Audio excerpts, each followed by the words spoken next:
I really feel like there should be more effort put into studying the brains of LGBTQ plus Republicans, because these people are told again and again that they are not welcome in the GOP, but still they keep coming back again and again and again. It's like they're masochists. And part of the problem is that they probably actually believe that they can convince some Republicans that they're one of the good ones.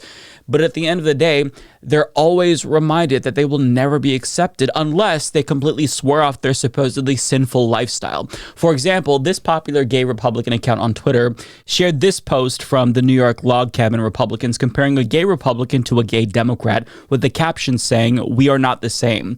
Now, putting aside the obvious transphobia here, what he's doing is obvious. He's trying to prime his Republican followers to think cis conservative gays are traditionally masculine and alpha, just like straight guys, and thus they're not so different after all. Except you don't have to go too far into the comment section to see them reject that premise entirely. "You are both degenerate scum. Both of you are heading to hell if you don't repent. Unless you repent and turn away from sodomy, you both will be ending up in hell. Yes, you are. Repent now. You need to stop this lifestyle to be saved. Christ welcomes the prodigal son with open arms." There's more, but you get the point. But I do want to turn to Exhibit B. Mikey Gilby, a gay conservative who shares transphobic comments insinuating that homosexuality is perfectly legitimate and normal, whereas being trans is not. Well, Gilby here ended up supporting this Michigan state lawmaker who's also transphobic, but it turns out he's coming for the gays too, and tweeted, "Make gay marriage illegal again. This is not remotely controversial nor extreme." Now, Gilby responded to that saying, "Bro, I voted for you. Get rid of income taxes and we can talk. Otherwise, this is unfair to consenting adults. Why is the government involved in marriage at all is the real question we should be asking." Well, Gilby, I can answer that. It's because there are more than 1,000 federal benefits that come with marriage, including tax deductions, inheritance rights, SSI, Medicaid, and so on and so forth. The real question you should be asking is why you would vote for a transphobic, Christian nationalist, great replacement conspiracy theory supporting Republican when there's a pretty good chance that he's gonna be against your basic rights. Questions we have to ask ourselves. But to be fair to Gilby, it's not just cis gay Republicans who do this shit, it's trans Republicans as well. Take Caitlyn Jenner, for example. Back on Thanksgiving, she made a fairly standard tweet about Thanksgiving and even gave a little bit of a nod to Trump's electoral victory. And she's tried so hard to ingratiate herself with MAGA, bless her heart. But as you can see from the very first response, she was dead named and told to find God and stop LARPing as a woman. And another person wished her a happy Thanksgiving while dead naming her and sharing a National Lampoon's meme. So I mean, she's reminded again and again, they don't like her, but she keeps coming back for more. But to be fair, the hate for her was less prevalent than it was for the gay conservatives, since she mostly avoided politics. But any tweet where she invokes her trans identity or trans people in general, even if she's attacking them, is much more vitriolic. If she's featured on Fox News, for example, regardless if she's brought on to talk about something that doesn't involve trans rights, many of the commenters will misgender her and dead name her. So it's puzzling to see so many queer people align with a movement that routinely subjects them to this kind of fucking abuse. And to be clear, I don't want to overstate the size of gay queers, because this is a comparatively tiny portion of the LGBTQ plus community. In fact, as this NBC News headline points out, Trump predictably lost ground with LGBTQ plus voters after more than a quarter of the community voted for him in 2020. This time, only 12% of people who identify as LGBTQ voted for Donald Trump. So it is good to see less people vote against their own self-interest, but having said that, 12% is still higher than it should be. But I understand that you're never going to have complete uniformity in any community, and queer people, like all people, aren't a monolith. But sometimes things are so obvious that there really shouldn't be much disagreement. I mean, if there was a poll and it found that 99% of gay men oppose sticking their balls in a toaster and turning it on, I would expect that result, but I'd still be a little bit curious about the 1% who said yes. Like, were they joking, or do they genuinely think it's a good idea?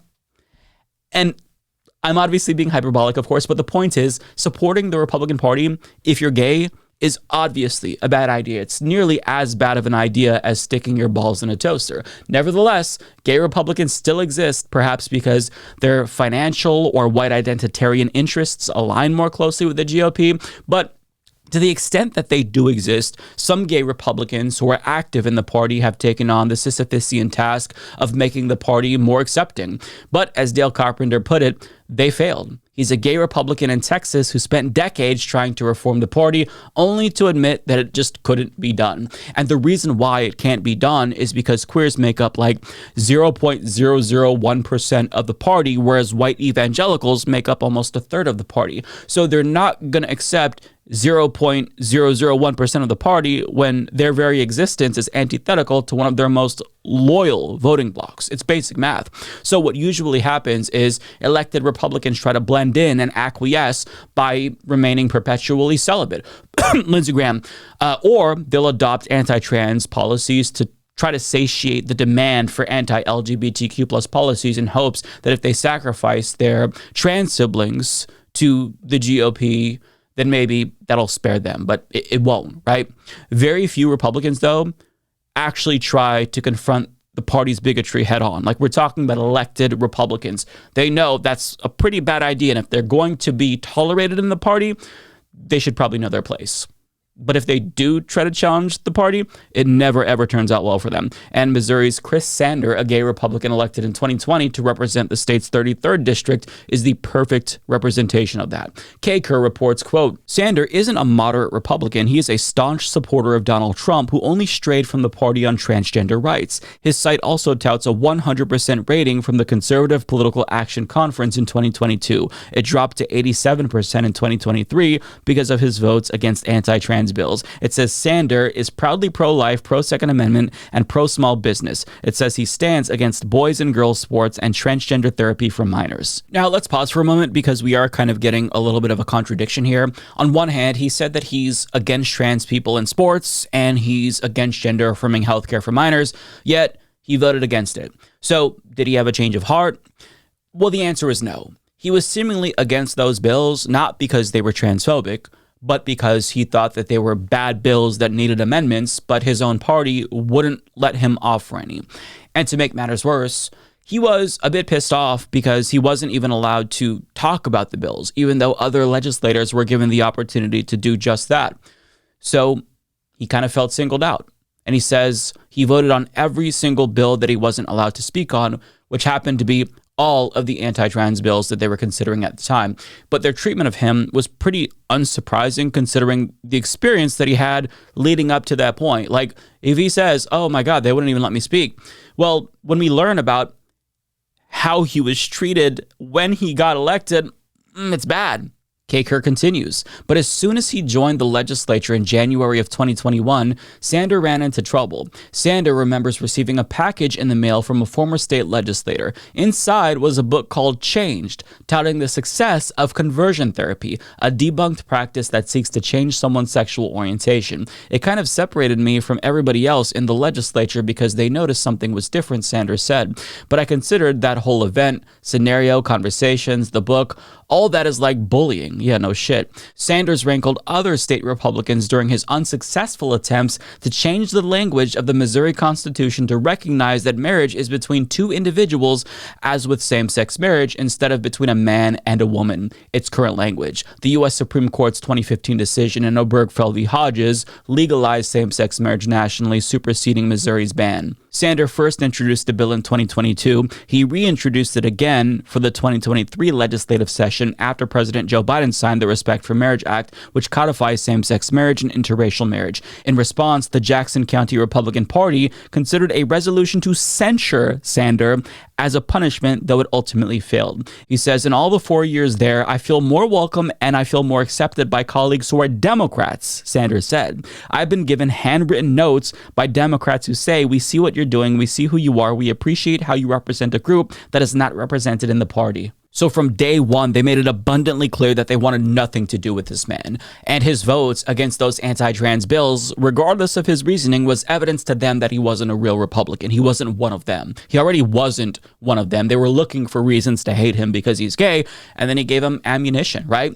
And just so you have some additional context, he lives in a district that is so red that Democrats don't even bother to run a challenger most of the time. So I don't know how he pulled that off. You know, I would suspect that he didn't talk about his sexual orientation much when he was running, but when he finally got a Republican primary opponent, guess what happened? She beat him. And she won after running against, you guessed it, his opposition to those anti-trans bills. And it is crazy because this dude has been ride or die for MAGA since day one. He voted for Trump in 2016 and 2020, and I'm assuming 2024, and he supported Republican Senate candidates like Josh Hawley. But the one thing that separates him from the other Republicans is his sexual orientation. And he flew a little bit too close to the sun by trying to shove his gay agenda down their throats by daring to ask for basic human rights. Oh, and he wasn't sufficiently transphobic enough. But even if he was, it probably wouldn't have made a big difference anyway, because I think they were looking for reasons to kick him to the curb since he pushed for gay rights pretty explicitly. And I say this because in District 105, there was another gay Republican lawmaker named Phil Christofanelli who also challenged his own party. In fact, he actually went viral for making one of his GOP colleagues look stupid in response to a Don't Say Gay bill that she introduced. I'm just going to read you the language in your bill. No classroom instruction by school personnel or third parties relating to sexual orientation or gender identity shall occur. Lady, you mentioned George Washington. Who is Martha Washington? His wife. Under your bill, how could you mention that in a classroom? So to me, that's not sexual orientation. Really? So it's only really certain sexual orientations that you want prohibited from introduction in the classroom. Do you have language to make that better, to make it where you're not talking? Lady, I didn't introduce your bill. Okay. And I didn't write it. You wrote it, and so I'm asking what it means. Which sexual orientations do you believe should be prohibited from Missouri classrooms? We all have a moral compass. And my moral compass is compared with the Bible. Lady, I believe during your testimony, you said that you didn't want teachers' personal beliefs entering the classroom, but it seemed a lot like your personal belief you would like to enter all Missouri classrooms. You can believe something without putting that onto somebody by the way you behave. And you can have beliefs and morals and values that guide you through life. I don't dispute that, but I'm asking about the language of your bill and how it would permit the mention of the historical figure Martha Washington. Could you explain that to me? So why is she famous? Is she famous because she's married to George Washington? It seems like that would be a relevant fact in her biography, yes. Could it be mentioned under the plain reading language of your bill? Is that a no? I don't know, sir. Okay. Now, based on that video, you could have mistaken him for a liberal. But he's not. He's a pretty standard pro-corporate Republican who's pro-charter schools and pro-crypto, but he happens to be gay. But guess what happened in his last primary? He also got the boot as well, even though he's an incumbent. Apparently, the incumbent advantage doesn't apply if you're an openly gay Republican. But that means not one, but two Republican incumbents in this state who directly challenged their party's homophobia were kicked to the curb during GOP primaries. You know, maybe it wasn't determinative, but it was almost certainly a contributing factor. So even though these two were pretty standard Republicans, they weren't Republican enough since they were gay men who challenged the GOP party's orthodoxy on gay rights. But these two former lawmakers are just two of many examples illustrating that LGBTQ plus people simply are not welcome in the Republican Party, but they just won't take the fucking hint. And many of them are probably going to have to learn the hard way. You know, some might never learn, but if you're going to vote for and support the leopards eating people's faces party, you don't get to cry when your face inevitably gets eaten by leopards. Mom, I'm gay. Gays. Gays. Mom, I'm transgender.